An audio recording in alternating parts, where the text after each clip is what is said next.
अब पंडित जी चाहे कितने भी न्यूट्रल रहने की कोशिश करें, लेकिन अपनी तारीफ पर एक स्माइल तो उनके फेस पर आ ही जाती थी। गुप्ता सर ने कॉल करने का रीजन बताया। एक्चुअली वो पंडित जी को इनवाइट करना चाह रहे थे। गुप्ता सर के बड़े बेटे वैभव ने अब्रॉड से एमबीए किया था और अब अपना काम शुरू करने जा रहा था। अगले वीक उसके ऑफिस का इनॉग्रेशन है और गुप्ता सर चाहते थे कि पंडित जी उस दिन इनॉग्रेशन में न सिर्फ शामिल हों, बल्कि वैभव समेत सभी एम्प्लॉइज को मैनेजमेंट और सक्सेस से रिलेटेड गीता ज्ञान भी दें। इसी बात से पंडित जी बहुत उलझन में थे। एक तरफ तो उन्हें खुशी थी कि उनके बॉस ने उन्हें इतनी इंपॉर्टेंस दी, लेकिन दूसरी तरफ उन्हें समझ नहीं आ रहा था कि वो वहां जाकर गीता से क्या सुनाएंगे, क्योंकि ये जनरेशन, इसका काम, इसका वर्क कल्चर उनकी जनरेशन और वर्क कल्चर से बिल्कुल अलग था। उन्हें बिल्कुल भी आइडिया नहीं था कि आजकल के खासकर प्राइवेट ऑफिसेज में क्या चैलेंजेस होते हैं, क्या टेंशन होती है, कॉलीग्स के आपसी रिलेशंस कैसे होते हैं। ऐसे में इस यंगर जनरेशन को गीता ज्ञान देना अपने आप में एक बहुत बड़ा चैलेंज था। पंडित जी को उलझन में देखकर उनकी पत्नी सरला जी ने पूछा, ऐसी क्या बात है जिसने पंडित जी को टेंशन मिला दिया है? पंडित जी ने हंसकर कहा कि टेंशन तो नहीं, लेकिन एक उलझन है।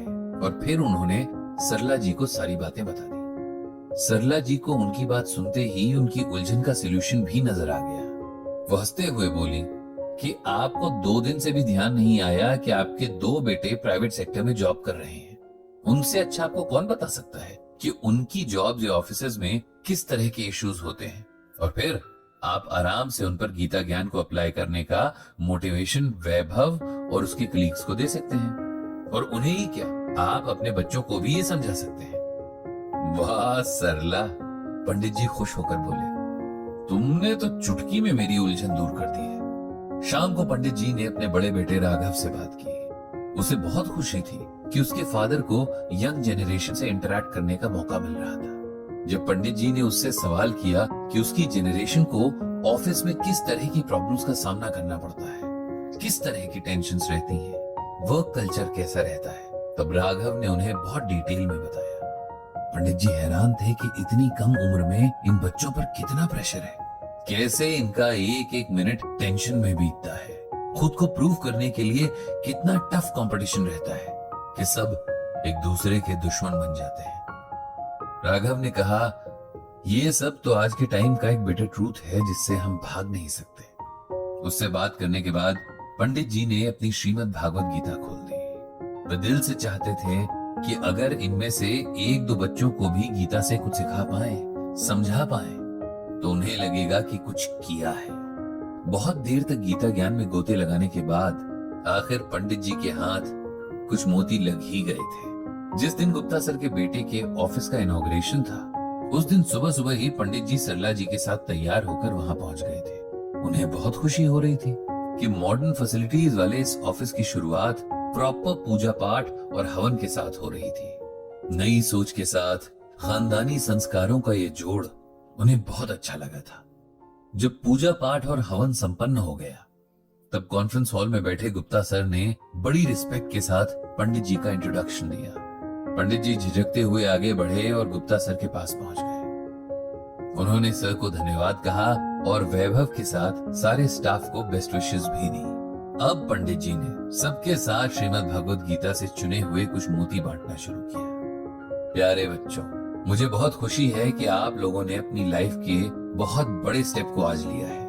मैं भगवान श्री कृष्ण से प्रार्थना करूंगा कि आप सबको सक्सेस दे। अब मैं आपको भगवान श्री कृष्ण के कुछ वचन सुनाना चाहता हूँ और उम्मीद करता हूँ कि इससे आपको कुछ हेल्प मिलेगी।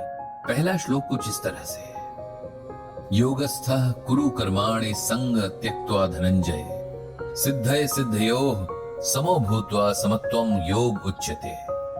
इस श्लोक का अर्थ कुछ इस तरह से है, भगवान श्री कृष्ण अर्जुन से कहते हैं कि हे धनंजय, कर्म न करने का आग्रह त्याग कर यश अपयश के विषय में संबुद्धि होकर योग धर्म का अर्थ होता है कर्तव्य। अब इसे सिंपल वर्ड्स में समझाता हूँ। हम लोग धर्म का सही मतलब ही नहीं जानते। हमें लगता है धर्म का मतलब पूजा पाठ करना, व्रत उपवास करना, तीर्थ यात्राएं करना या रोज मंदिर जाना है, जबकि धर्म सिर्फ यही नहीं है। भगवान श्री कृष्ण ने गीता में कर्तव्य यानी ड्यूटी को ही धर्म कहा है। भगवान कहते हैं कि अपनी ड्यूटी को पूरा करने में कभी यश अपयश और नफा नुकसान नहीं देखना चाहिए। इससे पहले ये क्लियर होना चाहिए कि हमारी ड्यूटी क्या है। ड्यूटी का मतलब प्रोफेशनल ड्यूटीज ही नहीं, पर्सनल ड्यूटीज भी हैं। अपने परिवार और अपनी सोसाइटी के प्रति हमारी रिस्पॉन्सिबिलिटीज तय होना जरूरी है।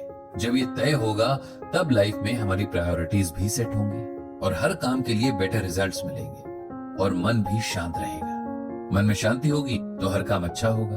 अपनी ड्यूटीज को पूरा करते हुए कभी नफा नुकसान नहीं देखना है। अगर आपको लगता है कि आप सही हैं, तब अपना काम करते जाना है। दूसरा श्लोक इस तरह से है, नास्ति बुद्धिर युक्तस्य न च युक्तस्य भावना न चाभावयतः शांतिर शांतस्य कुतः सुखम। इस श्लोक का मतलब इस तरह है, योग रहित पुरुष में निश्चय करने की बुद्धि नहीं होती और उसके मन में भावना भी नहीं होती।